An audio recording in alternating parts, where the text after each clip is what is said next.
Test. Test. Test.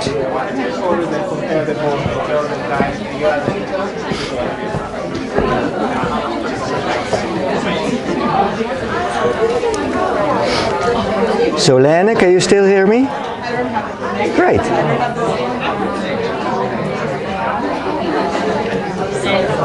And Jim, good evening. I see a chat about muting, but I can try at a certain stage to Jim, may I ask you to say something? Ah, yes. Now I can hear you. Okay.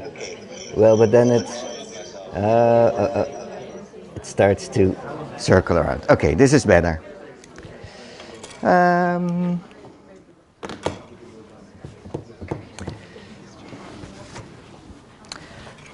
not starting yet.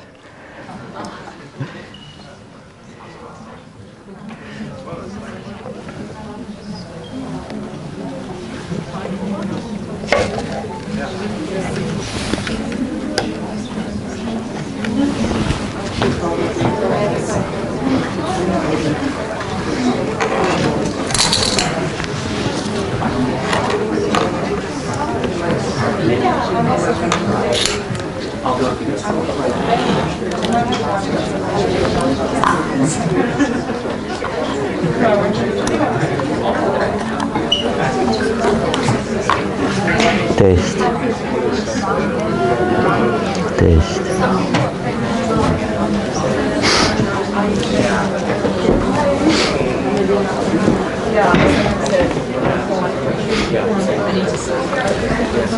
I believe it's just your right ear. Is it? It's okay. Oh.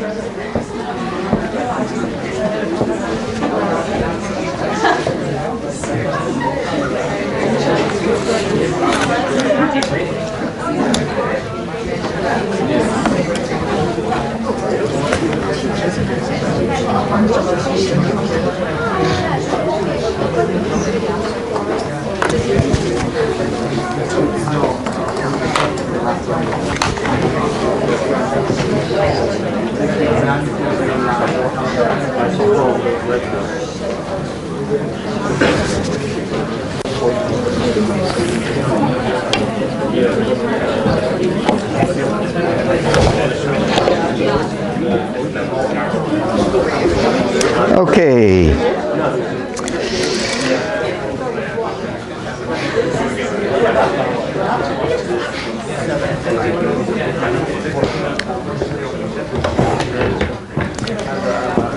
Good evening, everybody. There's something with the last 4 rows. They're not used, which means many things, potentially. That you are very well-trained students, not hiding in the back seats, but in the front, which is a good situation. The beauty of law is that we can make statements that create a reality. And the first statement is, we are just with 75 people. Alrighty.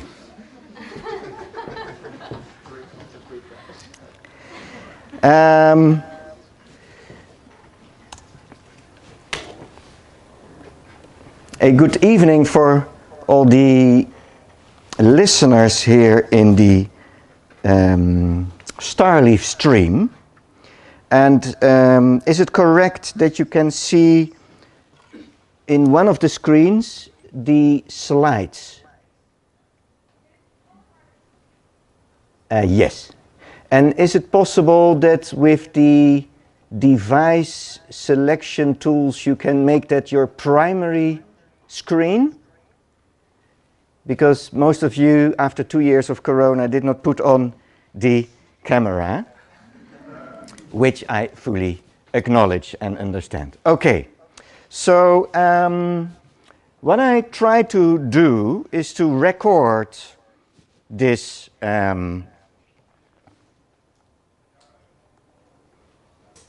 It's a little echo.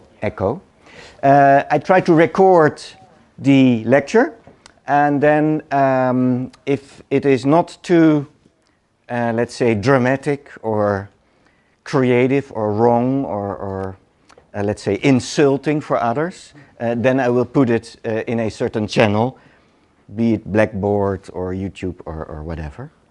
And the idea is that we get to know each other a little bit. I hope that at least you have a smartphone present, because we will do this sort of Mentimeter interactive thingies out of curiosity.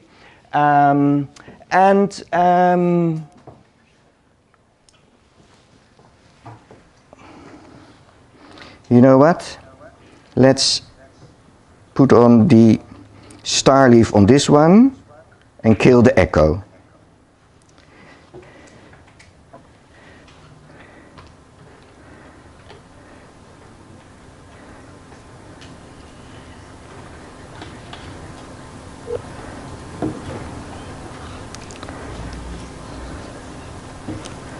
Test. So much for killing the echo. Audio. I want to.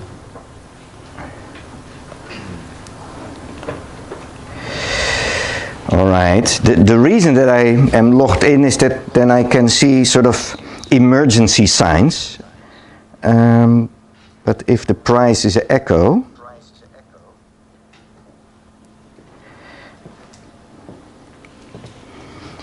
let's see.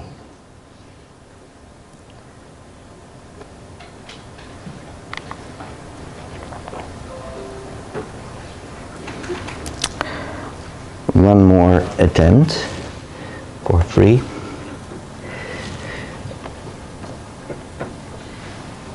Two eight 9977.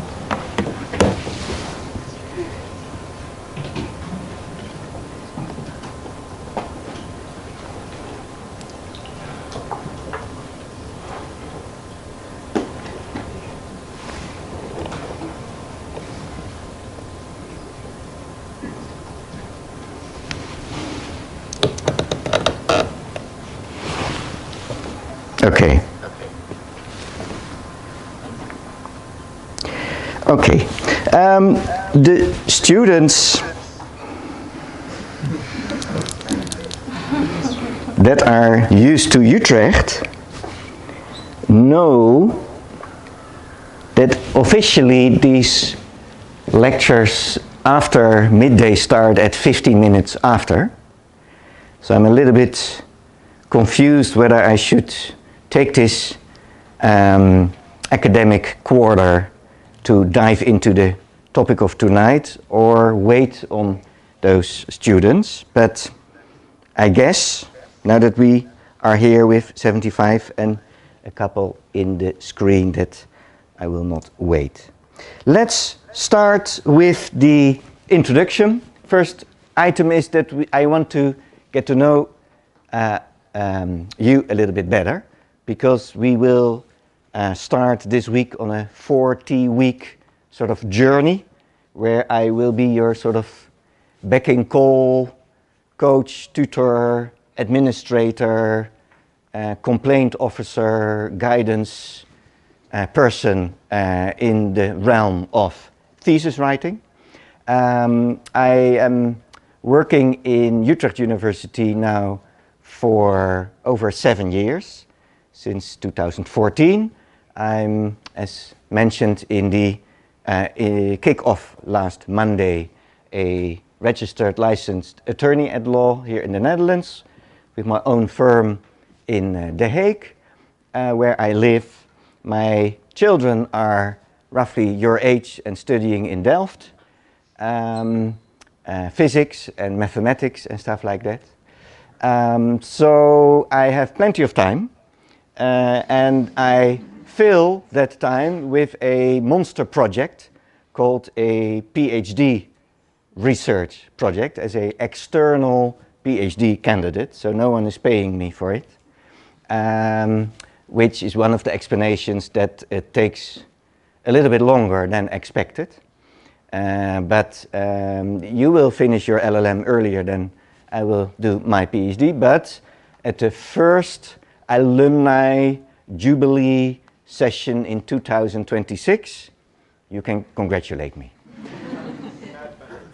The relation between my research as a PhD student and you is that I know, like you will, how it is that a lecturer, senior supervisor is sort of nagging in your ear that you should adhere to deadlines and stuff like that. The second thing is that my topic is related to the legal profession. And that is why I connect a thing like thesis writing to your career, to the legal profession, and especially the sort of supposedly academic version of our profession. Previously, I was the initiator and developer and program manager of the International Law Bachelor of Law program in The Hague. And I do know that a few of you graduated there too, so that makes me extremely proud. So somewhere in the break we will gossip a little bit about that, but I left that program to the next generation of managers already in 2014, so you are sort of next generation.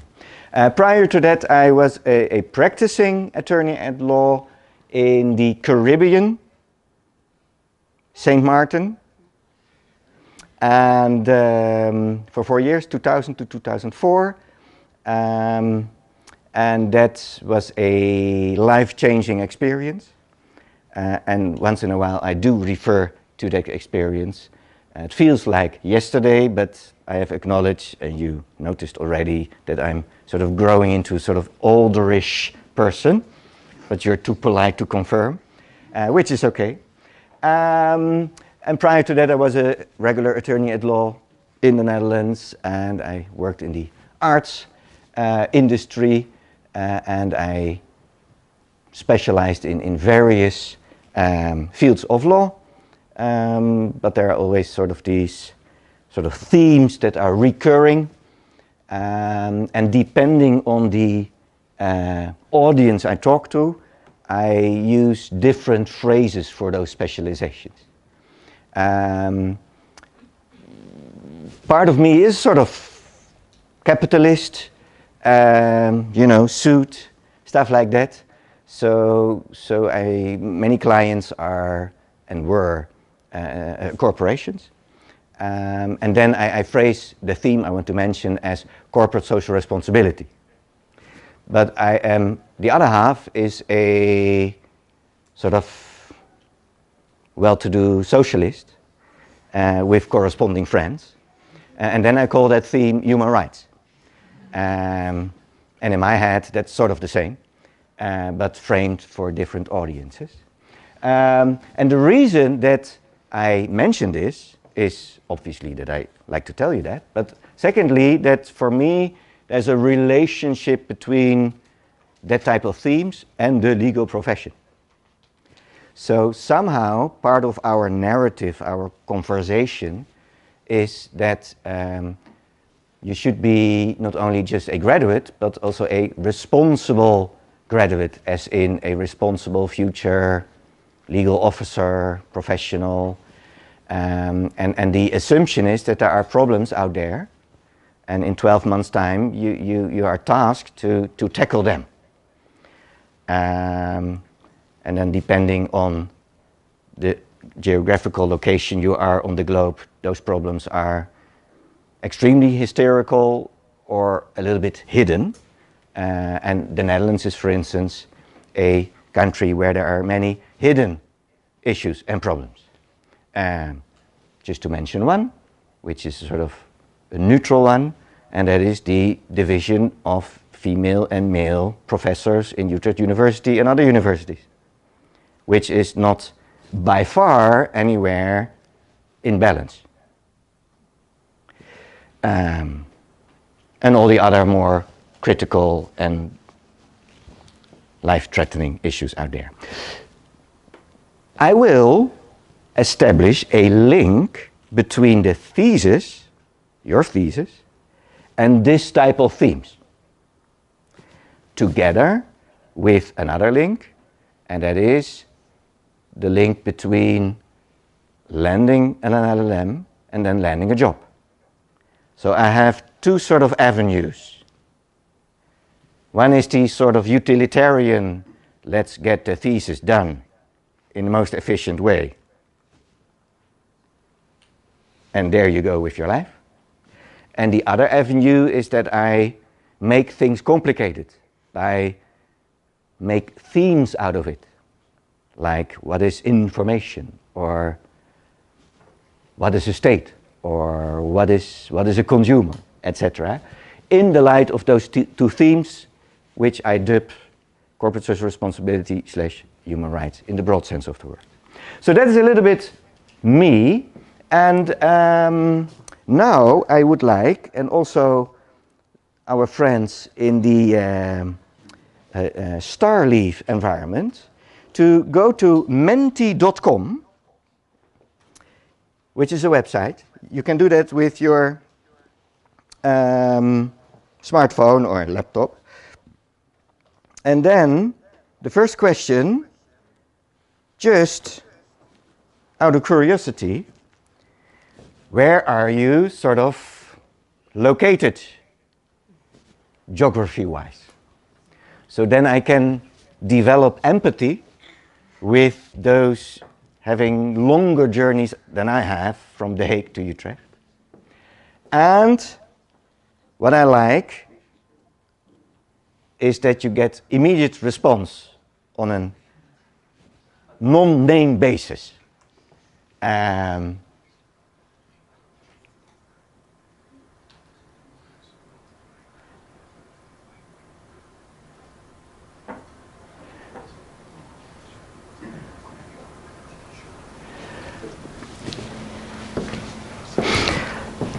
then there are many themes. One is called international higher education. And then the hope is that you have a truly international classroom, whatever that may mean. But in your case, it means that the majority is non-Dutch. We love them, but it's nicely balanced. And I do believe that we have representatives of, you cannot see that here because you started moving, but in terms of origin, sort of privacy or personal data type of information, we know that we have almost all time zones of the globe represented in your cloud. And maybe we will see that in the next question.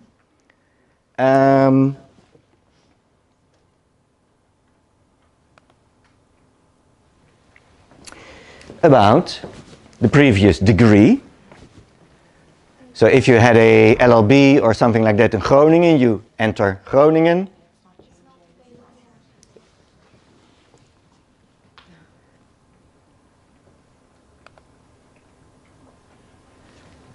Is it now? Oh, yeah. No?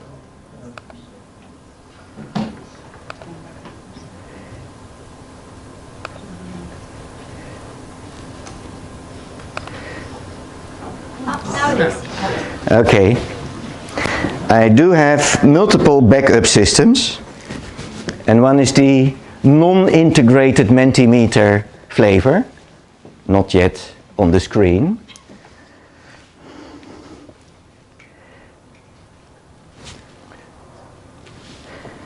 And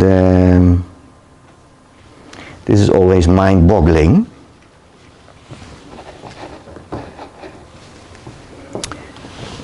Why on earth?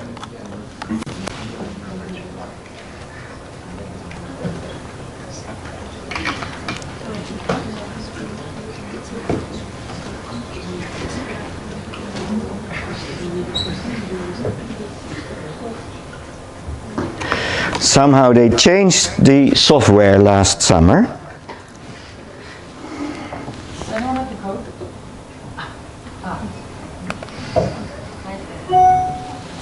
Okay, better like this. Okay, let's swap. So this is giving a nice picture. Jakarta, Bucharest, Belgrado, Italy,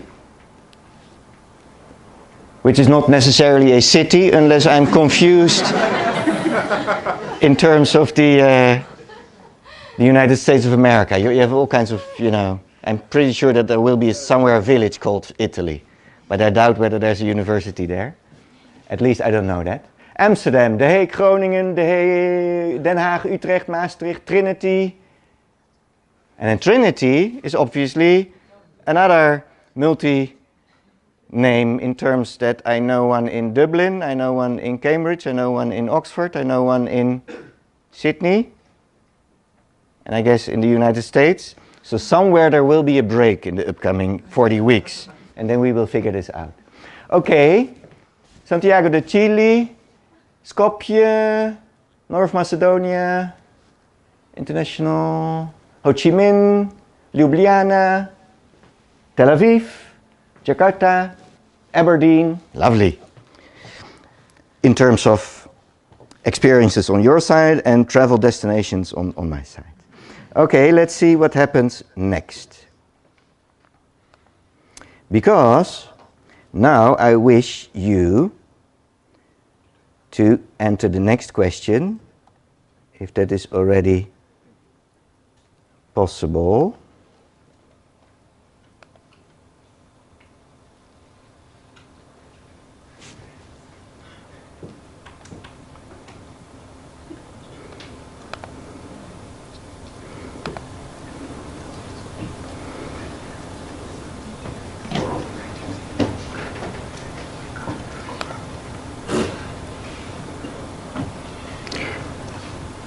Hold on.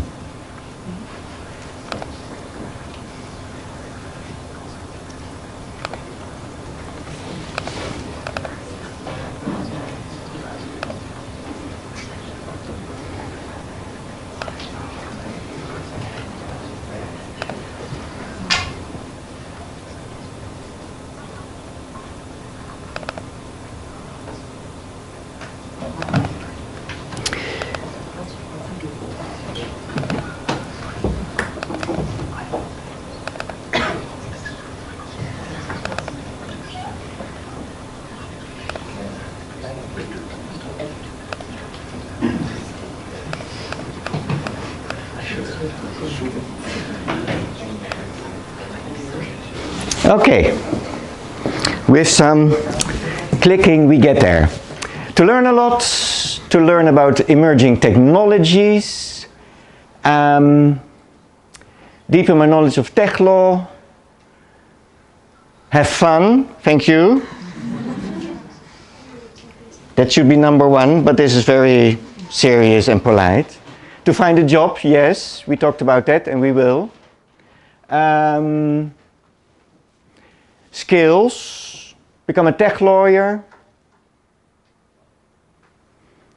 And then,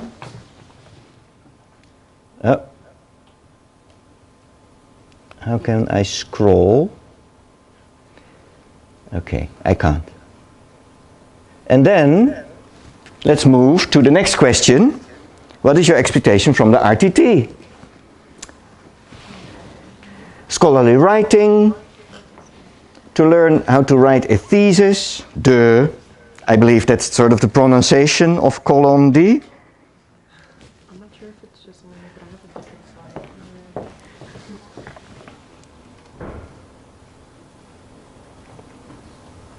slide. Is it now?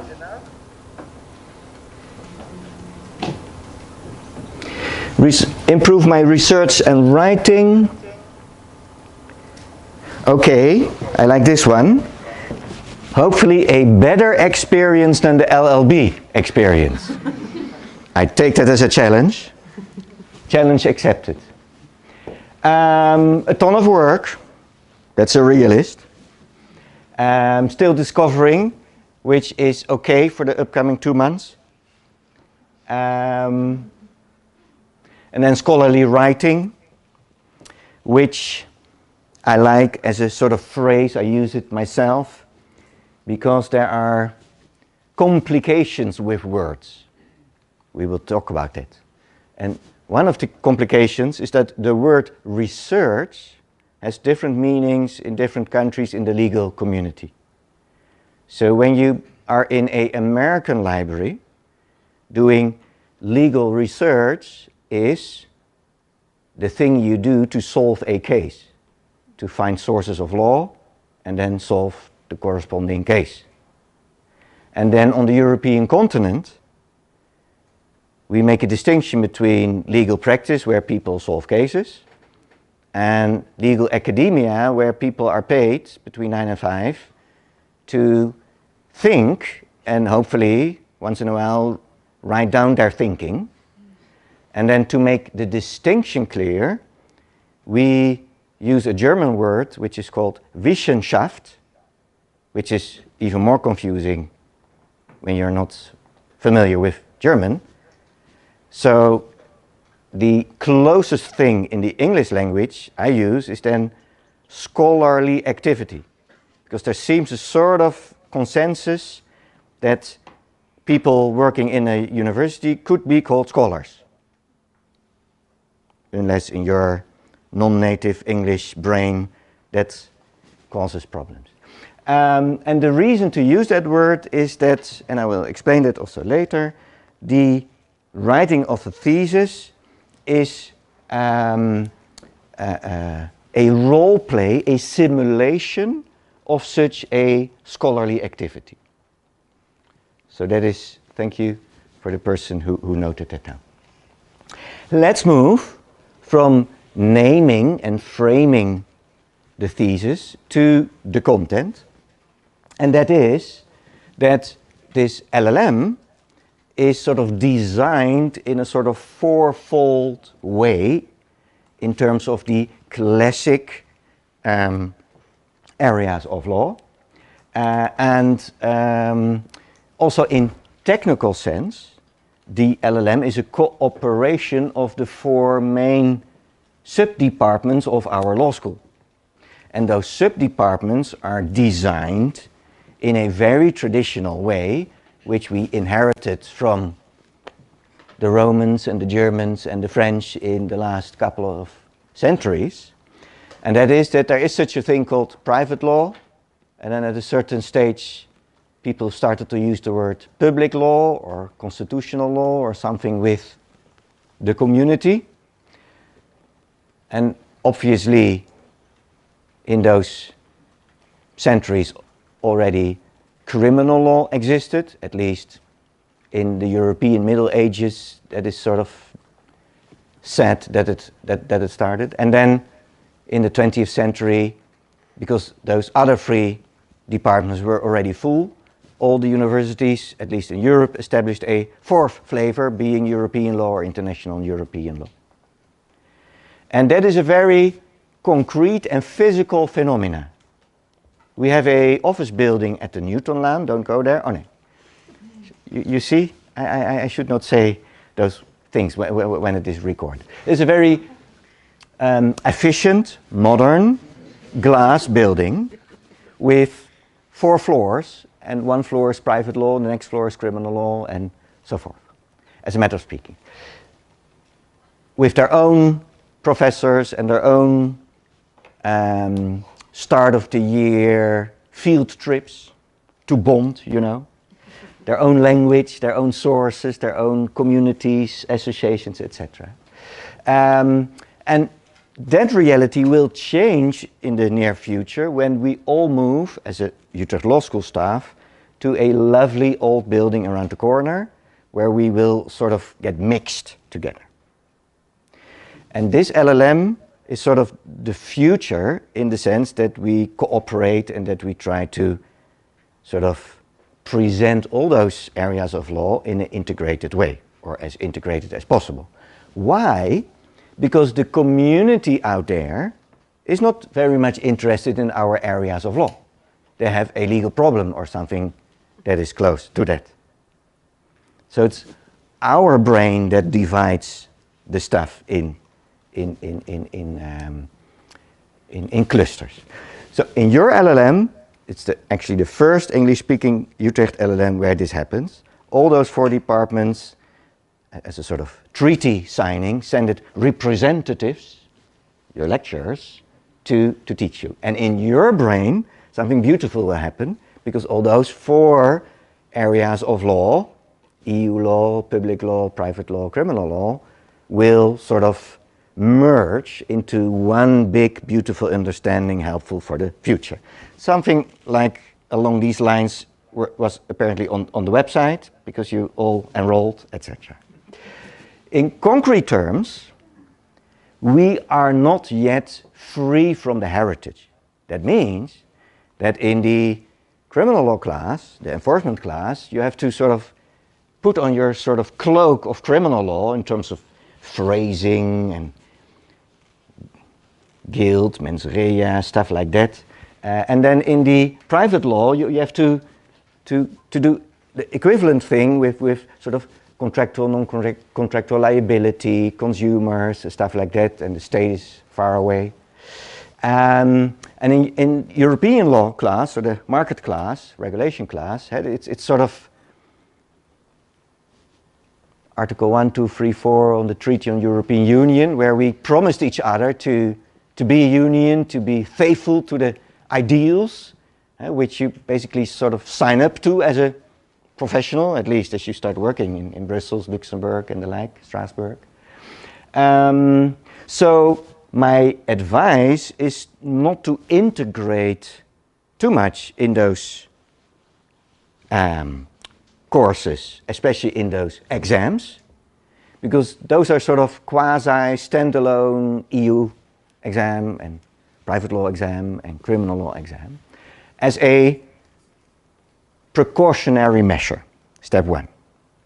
But step by step in the capita selecta, so the electives, period 3, and in your thesis, you are invited in the rest of your career to try to combine that.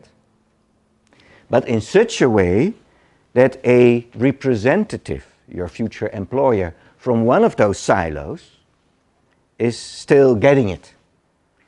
So when you are split up in 4 subfamilies for 300 years, the result is that sort of we do not understand each other.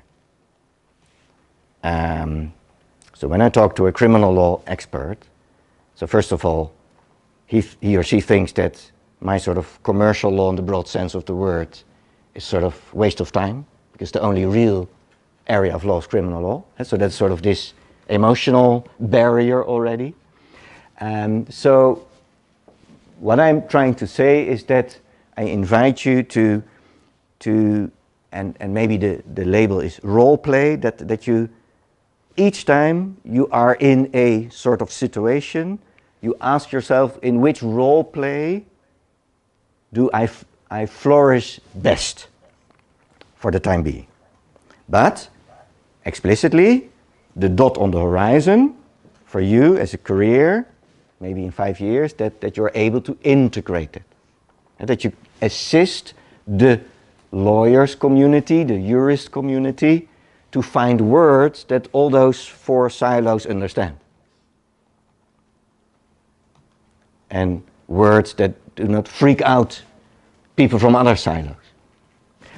I will return also as a substantive lecture in the rule of law class, so the public law class, human rights, stuff like that. And there we have a narrow and a broad definition of the rule of law, which is sort of poetry for private lawyers.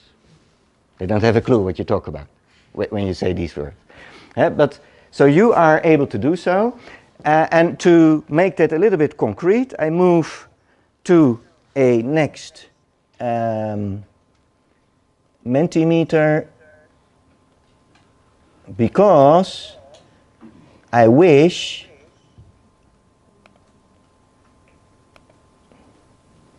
no. So something happened.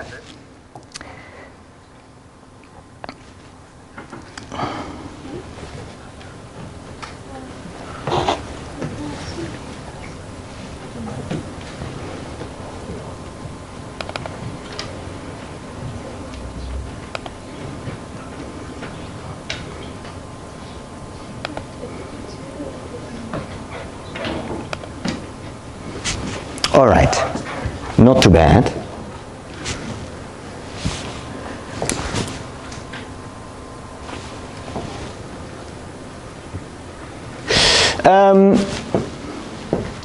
And this entry does not mean that you are stuck with such a choice, but that is just a sort of indication for me in the RTT, in the trajectory, to see where you are in that sort of traditional sense of the word. So you all want to be integrative in the end, but you have a sort of heritage as well. And what do we see? A fair division between criminal, private and public, a smaller section on EU, and then the majority is beyond this old-fashioned thinking. Thank you for that. The integratives. Wonderful, wonderful. Well, you see, I do these types of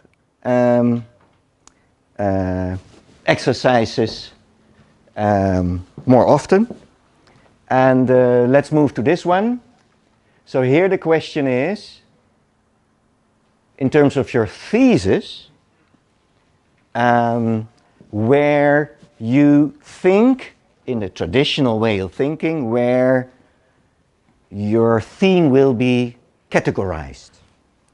And one of the purposes of this slide, and I will make a copy for internal use, is that I know now that I need, from all those 4 departments, equally supervisors.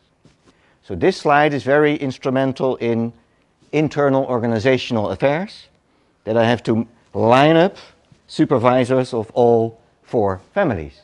Thank you for that information, which is very helpful. Obviously, there is no obligation to stick to this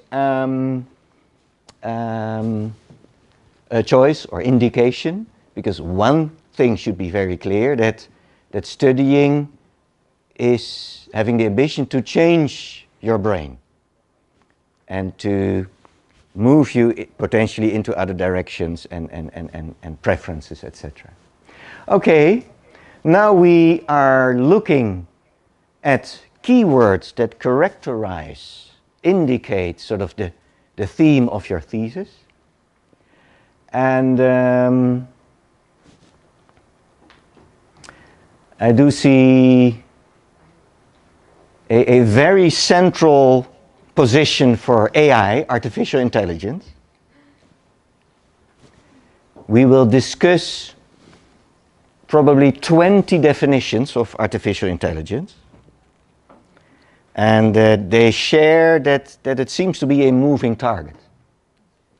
So artificial intelligence is quite often defined as the technology of the week after tomorrow.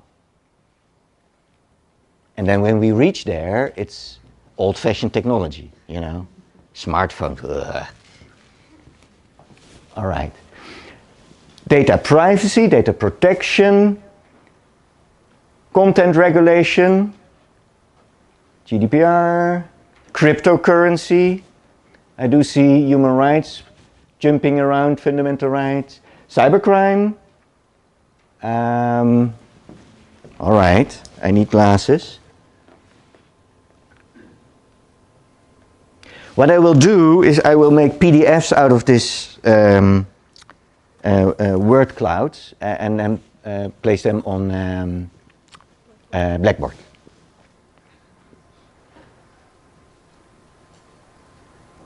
This is also a sort of check-up in the sense that if this was filled with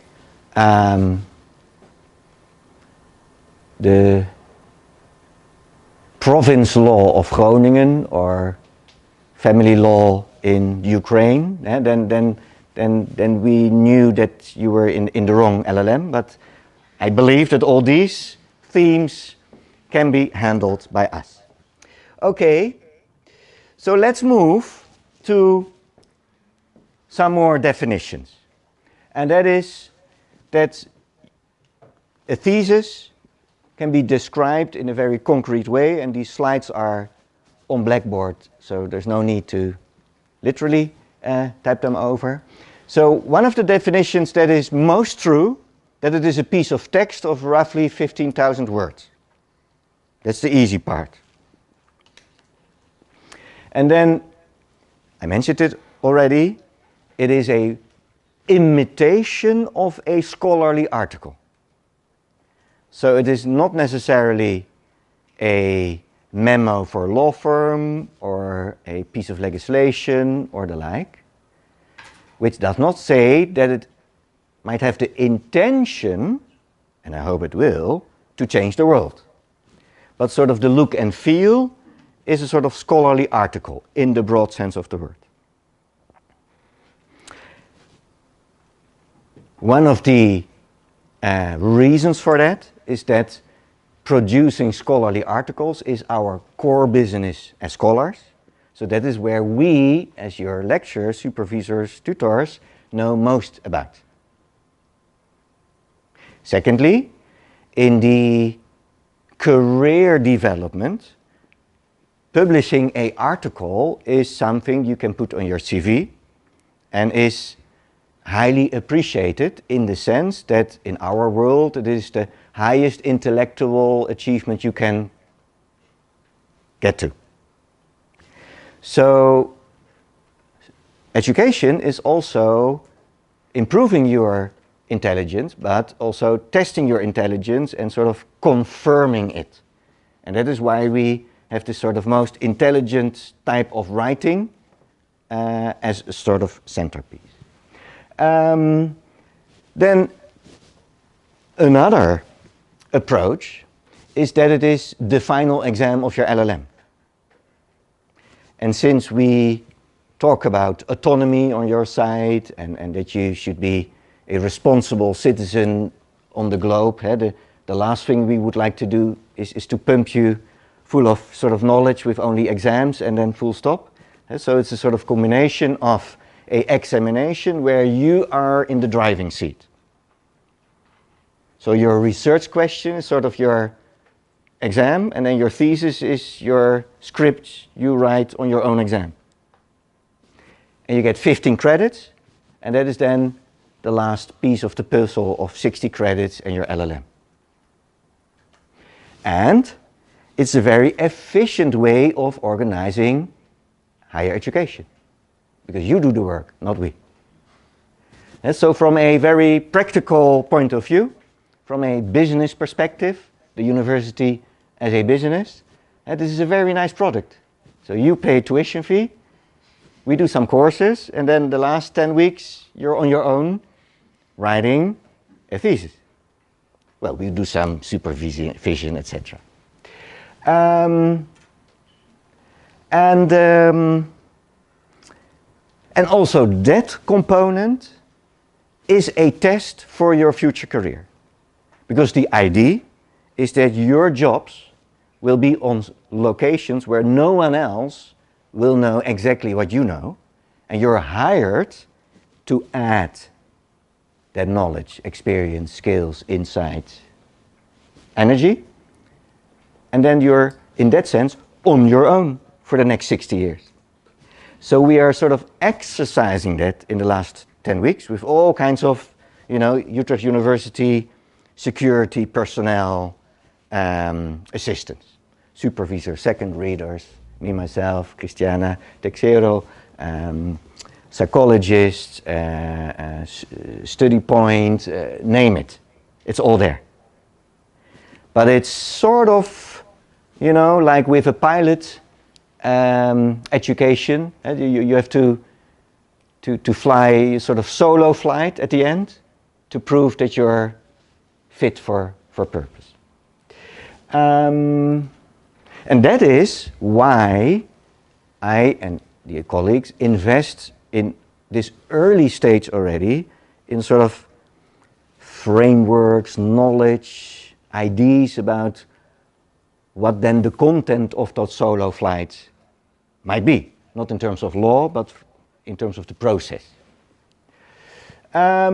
Well, and then you are already an expert in terms of the scholarly article, because I guess 99.9% of you did some studies before, somehow, I believe, and I guess that, and I will not test that, that you encountered scholarly articles, one way or the other.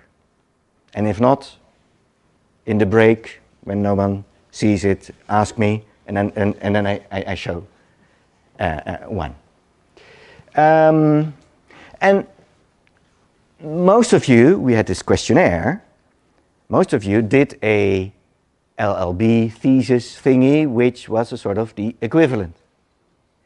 So in fact, most of you are already an expert, meaning that either you push yourself to a sort of even better version, or you try out a alternative process or content, or you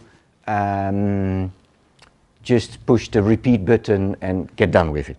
And so all those routes are honorable. Well, and I mentioned it, that the LLM is that you do it yourself, and the RTT is just there to assist that process. The tradition is that academic thinking, university LLM type of thinking, is associated with the capability and ability on your side that you can figure it out yourself. So the last 200 years there was no RTT, because the whole idea was that you was not only able to write a thesis, but also to figure out how it works. But in an international classroom in the 21st century, and looking at the height of your tuition fee, that's sort of impolite thing to do, because that is sort of the class society we are fighting against in the last 100 years, because then statistically the students with parents who studied themselves are in an advantage, because then they ask at home, or equivalent mechanisms. So I'm your kitchen table parent telling you what other people did in writing a thesis, and that is also the reason why today I will further explain the RTT, and that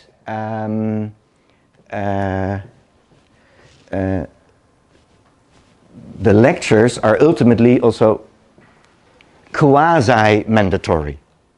Because if you feel after tonight that you get the picture, I will not chase you when you hand in your draft in January and embark on your solo flight. And so that's sort of the understanding I try to reach today, which hopefully adds to your fun and appreciation of this LLM year. But I do hope that at least one student shows up in 2 weeks. Otherwise, I only have to talk to the camera. Okay, in technical sense, there are 2 phases. The first phase gets you 2.5 credits, and the second phase gets you 15 credits. I like talking credits. I used to be a bookkeeper once, and that's sort of the reality, you know? Credits in your Osiris. Phase 1 is period 1, 2, and 3. So that is this 10 weeks, then November, December, January, 10 weeks, and then February, March, April. The credits will be awarded to you in period 3. In the first 3 weeks, you hand in your final proposal, and then your supervisor mails me, student complied. And then 2.5 credits are entered in the system. If you get mixed up in period 3, you change topic, your supervisor is not available and or fails your first attempt, and then in that same period you can redo that proposal.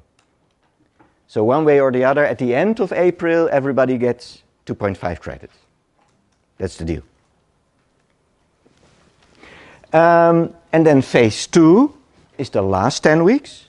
That's the solo flight. Then you're on your own, so to speak. I do hope that there are multiple app groups and other communities and that you help each other and live together and stuff like that. Write together, study together. And that is basically what traditionally is called I am writing a thesis.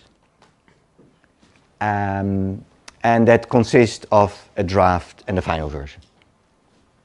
The RTT is about 4 lectures, like this, 4 tutorials where we ask you to hand in draft research questions, a one-pager, a sort of draft proposal, draft proposal, where we can sort of coach you as a sort of Olympic sports coach, and then we guide you, Christiane and I, to face the supervisors, and then you have a sort of Olympic start. You're already qualified, and you have already sort of 80% of the structure and etc. And then the draft and the final, we will come to that. And then in that phase 4, there's one sort of mythical date which is sort of determining this trajectory, and that is the 1st of July 2022. So we talk about the Friday, we talk about 1700 hours, we talk about a PDF, we talk about a Urkund address, that is a sort of software program checking for plagiarism, and then you also mail it very normally, very regularly to the supervisor and the second reader. And another way of indicating that period or that week is it's the last week of period 4. And if you count faithfully, it's the 40th educational week. And then obviously, not today, but by Christmas, there are questions like, what happens if I do not make it? But let's not spend too much time on the first day on that topic, but in the course description it's all spelled out how that functions. Yes? Is there no defense? No. Then we move to a rather autistic ending, because then over the mail you get your assessment form and your grade and best wishes. And then we see each other 28th of August at a graduation ceremony here in the Utrecht Academy building. But the tragedy is that some of you will then be on their life journey somewhere on the globe and not in Utrecht. So what I wish to promise is that somewhere in week 9 of period 4 or week 39, we have a sort of one final drink, get together, although it's always tough because then you are all pretty stressed. So I don't know how to solve this sort of ending, but it's thank you for your question. It's in that sense relevant that you cannot fix the text with your oral lovely presence, which normally happens in life. That you say, yes, this is the text, but you have to look at it. If you hold it upside down, then you get it. Yes. Then these are the topics. So what I will do in the lectures is to dwell on the word scholarly activity. Because I like you to start thinking about the world behind footnotes, research methods, as it is called, as a sort of seed. Not that you will be able in 3 lectures to get 6 years of studies of philosophy, philosophy of science, logic, ethics, and the like. But as a sort of primer, so that somehow when you look at the instruction text and YouTube clips on how to write a scholarly article, that you know where the wind is blowing from, where sort of the heritage is originating. And the reason is that in legal scholarship we are in a uncertain and critical stage or state, in the sense that there's a debate between empirical legal research and doctrinal legal research. I will explain that next time. And there's a sort of concern that as a profession we are not doing the right thing.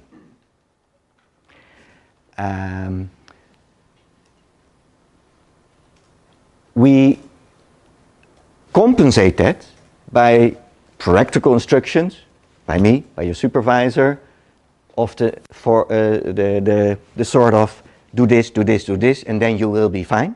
And so there will be some quick and dirty instructions. But I know, especially in this LLM where we start integrating things, that you want to have a more solid basis for your line of argument, for what you regard as data, as facts, and what you regard as future advice. So that is why in the upcoming weeks we will spend some time on that. And the promise is that it helps you to understand those phrases, words, and ideas. And it is especially an investment in you as a new generation, that when you in 10 years are standing here, as a community we are a couple of steps further in this respect. So that is why we talk about that from a very intellectual, abstract level. And then we compensate that in those hands-on tutorials. Those will be in December and January with a group size of 12-ish. 2 hours, 4 times, engagement, contribution from your side, etc. Homework. And then in the course description, there's a central text from Professor Anna Gebrandi, a former dean of the law school, in which she basically lists all those quick and dirty advices and instructions and tips. So that is sort of the bedrock of writing a thesis, with tips like don't make spelling mistakes, and tips like make sure that your sentence structure is sort of defendable, and topics we will repeat quite often, make sure that in terms of structure there's an introduction, middle part and the end, etc., etc. And quite importantly, don't use someone else's text and pretend it's yours and stuff like that. But I do believe you are all able to read, and that's in my view you are already there. So I believe that text is no surprise and no news for you. And what I try to do is offer you the next level. Then there's a sort of equal division in themes, so it seems. And the challenge for me is to connect you to the correct supervisor. And obviously, I cannot promise rose gardens or other poetic things, in the sense that if you start indicating in December your preferences, that I can guarantee that you get your first or second choice. But still, I believe that engaging with you is still better than doing it on alphabetical order. So we have to stick together there. Last year, sort of 80% got their first choice, and one student was very unhappy. So that's sort of the statistics, and then when it was finished, that person was very happy. So in announcing this, I know that 1 or 2 or 3 will not be happy and emailing me on that, and I will answer, and we will try to get things sorted out. And the reason that I approach it this way is that students tend to change their topic, although it's forbidden, in period 3 and early period 4. So you could say, don't bother, do it on alphabet and see what happens. But that doesn't feel 21st century. And yes, I do believe that there should be a sort of connection between your thoughts now and in December and in February and your thesis. And not that on the 1st of July, no, the 1st of June, you think, okay, let's write a thesis, and that you start from scratch. Because that's then maybe not impossible, but not a very efficient use of your year. So supervisor selection is a theme, and to facilitate that, there will be in December a market where as many as supervisors as possible will be present, a sort of Tinder for supervisors. And I invite you, I will publish the list somewhere October-ish, that you start analyzing their CVs and their publications and stuff, so that you know more about them than the CIA and their partner, so that you can make a deliberate choice in my direction when in the selection process in January. And then there will be an assessment form, and that's the core. And after a break of 11.5 minutes, we will go to part 2 and discuss the assessment form as the sort of central assessment mechanism in your upcoming 40 weeks. So see you in a bit.